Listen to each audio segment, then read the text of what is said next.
What's up, YouTube? Welcome back to another episode of Truck Talk, brought to you by me, inspired by my man Chili. All right, you guys have all seen the title if you're watching this video. Yeah, I'm just going to go ahead and say it. Nobody else wants to say it.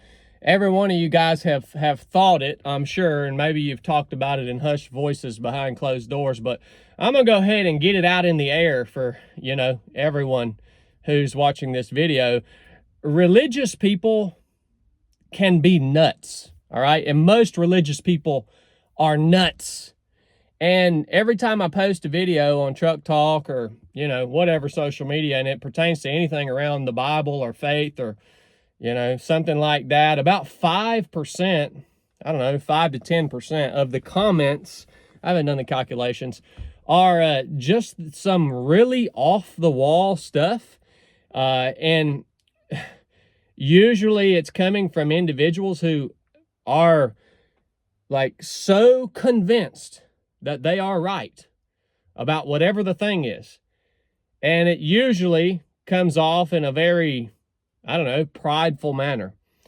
And man, there's some people who are convinced and believe in some wild mess. All right. I've ran into them for a long time. I've been a Christian for 13 years now. And you probably have too. So this video is not really for them, because I don't expect anyone that's in that category who thinks that they have it all figured out and everyone else is wrong and, doing bad things by spreading their wrong opinions. I don't expect those people to watch this video and be like, oh man, okay, well, maybe I should consider myself. Maybe I should do some self-reflection on, where I stand. And potentially kind of change some things about my thinking. I don't expect that at all. This is more for the rest of you guys who are watching this, maybe to keep us from actually getting to that point where we fit into that category where we just kind of went off the rails, right? Let me give you a little tip here I've learned along the way. Everything that I think I know, I hold that pretty loosely, all right?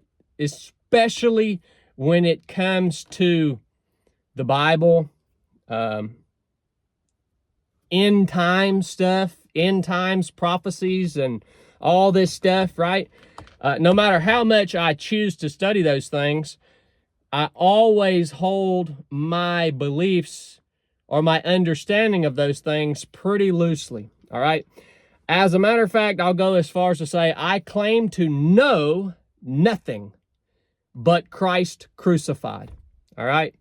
So apart from the gospel of Jesus Christ, I claim to know nothing. Now, do I have opinions on those things? Yeah. Do I hold them loosely? Yeah. Why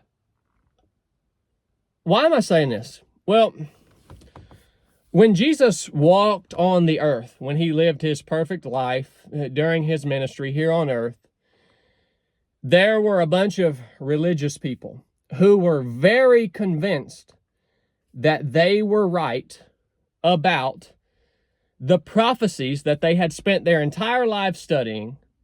And many of these prophecies were pertaining to the Messiah, who Jesus ultimately was. These people were called Pharisees or Sadducees. These people were so convinced that they were right about their understanding of the scripture that they had to read, that they completely missed Jesus. They completely missed the actual Messiah. This is because they were so convinced that they were right, they couldn't look at who Jesus was. They couldn't fit that into the box of the truth that they had formulated in their own minds. So ultimately, they crucified him. And so that's the danger of believing that, or convincing yourself that you have it all figured out, especially when it comes to matters of prophecy or eschatology or interpretation of scripture. Look, man, that's what I want to say to you guys today. All right? Hold the things that you are convinced of, hold them loosely. And this doesn't just pertain to faith either. I cannot tell you how many things in my life, like outside of faith, that I thought were right. And then, you know, as I grew up, as I grew, as I, you know, got more experience and was exposed to, you know, new stuff, I realized, oh man, that wasn't right at all. You should be able to take a look at what's going on around you and maybe adapt your thinking. So that's my tip for you today. I love you guys. If you got something out of this, share it with somebody. Go get you a hat, get you a t-shirt. There's a link in the description. Keep my man Chili in the dungeon. I'll keep these truck talks coming. Enough said.